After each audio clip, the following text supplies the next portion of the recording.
Keith, is that one of those games that you're just going to have to draw a line under it and move on? Well, we have to. Without a question, I thought the first half was one of our really good performance. We found ourselves one down. That was no problem. That wasn't the problem. What happened in the second half was a bigger problem. But if I'm being honest with you, I don't really want to talk too much about what happened in the second half and the way that the game ended, because we weren't given an opportunity to reflect our capabilities, and that's not to the players' fault or to their detriment. You know, we haven't got thrashed at all. We've been denied an opportunity. Your side went 1-0 down, and it was completely against the run of play. It was a bit of a shock to the system, really. Well, yeah, a game lasts 95 minutes. There's no question about that. You've got to try to affect the game as much as you possibly can over that period of time. We weren't given the opportunity to affect the game as we have done in previous games in the latter stages of matches, when we have rinsed the opposition of their energy by keeping possession like we did in the first half.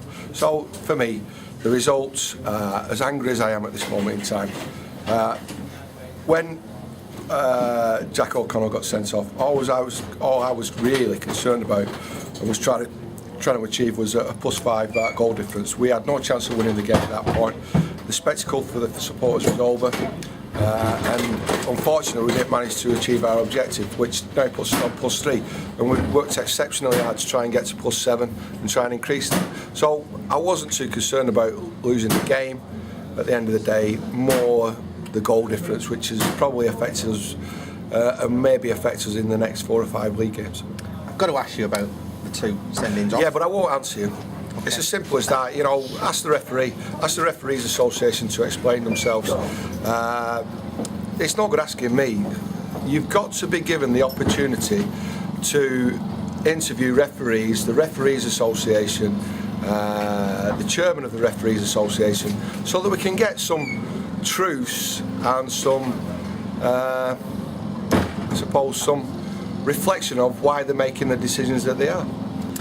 Moving on to York, it's now made your task a little bit harder. Yeah, it has a little bit, trying to find some defenders. You know, the first message I get after the game is, I've seen that you've had 2 central defenders.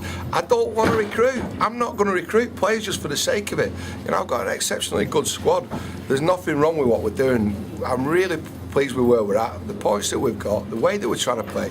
And let's be right, in the first half, some of it was just absolute beauty.